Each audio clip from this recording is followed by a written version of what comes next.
అంతర్ముఖ వ్యాప్తి అంటే ఏమిటి? దాని ప్రయోజనం ఏమిటి? దృగ్యజ్ఞం లీయతే యత్ర మన తత్రైవ లీయతే, దృగ్ మనో లీయతే యత్ర మారుతం తత్ర లీయతే అని యోగశాస్త్రం తెలియజేస్తుంది. అంటే ఎక్కడైతే దృష్టి నిలుస్తుందో అక్కడే మనస్సు నిలుస్తుంది. దృష్టి మనస్సును నిగ్రహించి ఉన్నప్పుడు ఆలోచన నిలుస్తుంది, వాయువు నిరోధింపబడుతుంది.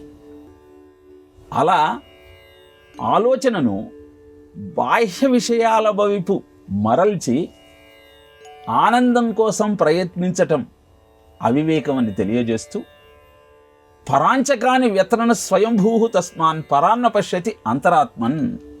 ఆనందం కోసం ఎక్కడెక్కడో వెతుకుతాం, కానీ మనలో ఉన్న ఆ చైతన్యాన్ని గుర్తించే ప్రయత్నం చేస్తే ప్రత్యేగాత్మ పరమాత్మతో ఐక్యమైనప్పుడు మాత్రమే ఆనంద అనుభూతి కలుగుతుంది, అది శాశ్వతంగా ఉంటుంది. దానినే అంతర్ముఖ వ్యాప్తి అంటారు. ఇలా ప్రాణబంధనాత్ నీలమానసం అని ప్రాణాన్ని బంధించినప్పుడే మనస్సు లీనమవుతుంది. మనస్సు నిశ్చలంగా ఉన్నప్పుడే ఆత్మానుభూతి కలుగుతుంది.